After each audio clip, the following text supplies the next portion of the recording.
Bismillahirrahmanirrahim. Assalamu alaikum students. How are you all? I hope you all will be fine. As in our previous lecture, we talked about present indefinite tense and I hope you have practiced them at home. Now we are going to continue the portion of grammar with past indefinite tense. So first of all, what are the indications that shows that this tense is of past indefinite tense? When your sentence in Urdu ends in छोटी ए बड़ी ए या and अलिफ, अगर आपके sentence के आखिर पे छोटी ए है, बड़ी है या अलिफ है, यानी गया, आया, खाया, ओके, इस तरह के words, then the very sentence is said to belong to past indefinite tense. So today we are going to learn in what different situation we use this tense and how to make simple or positive sentences, or how to make negative sentences, and how to make interrogative sentences of past indefinite tense. So we are going to discuss all such things in our today's class.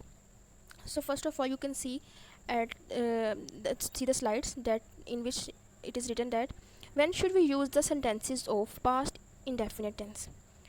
So past indefinite tense is used to show an action completed in the past. For example, he came here yesterday. So it is the instant is indicating that it has happened in past. And the second sentence, second example is they killed a robber last week.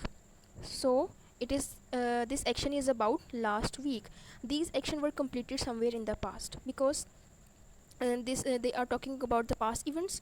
So that's why we use past indefinite is the indication of all such things. And how to make past indefinite sentences, and what is the structure of past indefinite. So let's see it. Which form of verb should be used in positive sentences? So one thing you have to remember, with all subject you are supposed to use helping verb did.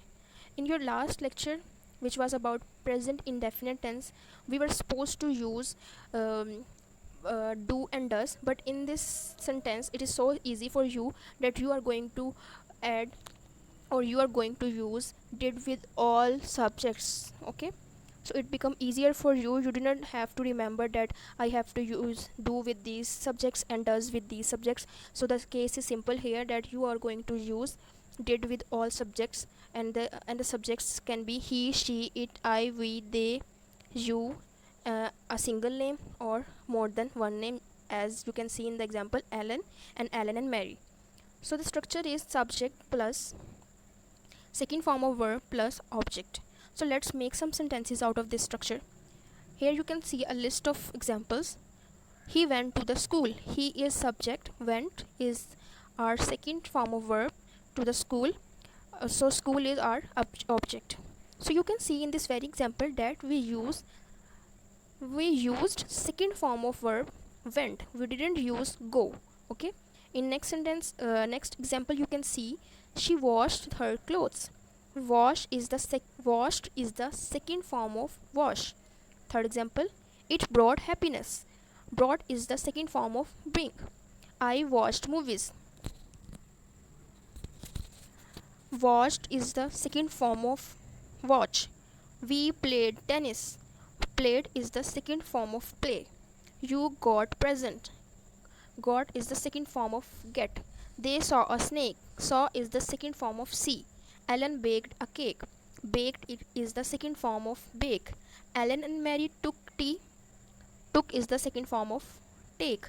So in such example, you can clearly see that we are using second form of verb after our subject, and the last in the sentence, the last word is your object. A sentence can be made without an object, as I told you in your previous lecture, but we cannot make sentence without a verb. Now let's move towards which form of verb and helping word should be used in negative sentences.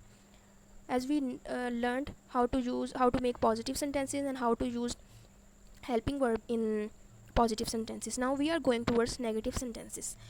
The case is so simple here, that you are going to put did not after your subject, and a minor change occur.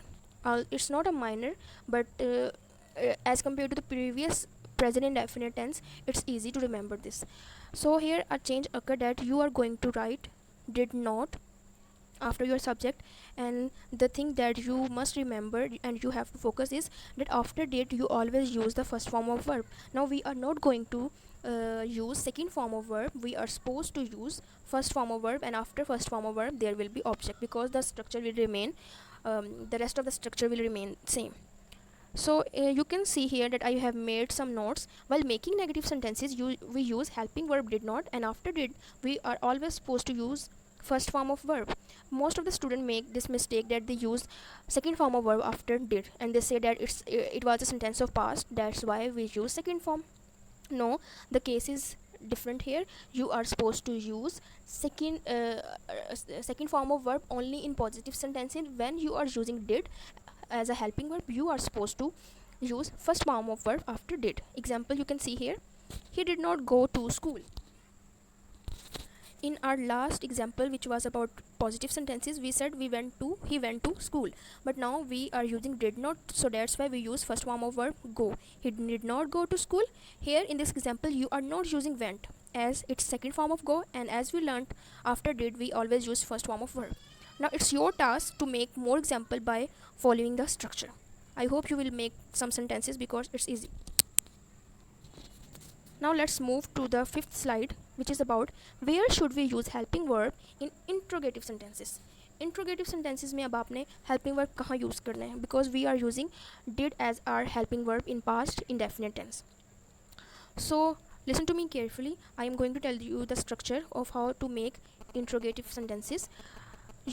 While making interrogative sentences, we bring helping verb did at the beginning of the sentence and then follow the same structure, and at the end of the sentence you will add question mark, because it's the part of your interrogative sentence. So let's make some example. Did he cook rice? We are not using cooked. If you will use second form of verb after did, your sentence will be wrong. You are not going to say did he cooked food or rice. You will say did he cook rice, and if you are making positive sentence, then you will say he cooked rice. Okay, then you are supposed to use first form. After did you are not supposed to use first form. Second example you can see here, did they honestly do their homework? Okay, these are the interrogative sentences, because in which you are asking a question. So here is an example. What did she do in her room? So here you can see that we have put what before did. We have made double interrogative sentence. So if we are supposed to answer this question, so two examples are answering this question. She completed her homework. She completed her homework. Completed is second form of complete, so it's this sentence is positive sentence of past indefinite tense. Second example is she did not help her mother in cooking. Now after did not we are using help. Did not means didn't mean did not. We are using construction did not instead of didn't. Mother in cooking. Okay, so at the end let's make one example of each cases, positive, negative or interrogative. First example you can see here is I helped the poor. It's an example of positive sentence of past indefinite tense. Second example is I did not help the poor. Here we are using help, not helped, as you have seen that we are using first form of verb after did. Third is did I help the poor, and here we placed did at the beginning of the sentence, so it's became interrogative. And the fourth one is how did I help the poor. So here you are making another question, and then example is example becomes of double interrogative. Okay, I hope you got the idea how to make sentences of past indefinite tense. Do practice them at home. Till then, take care. Allah Hafiz.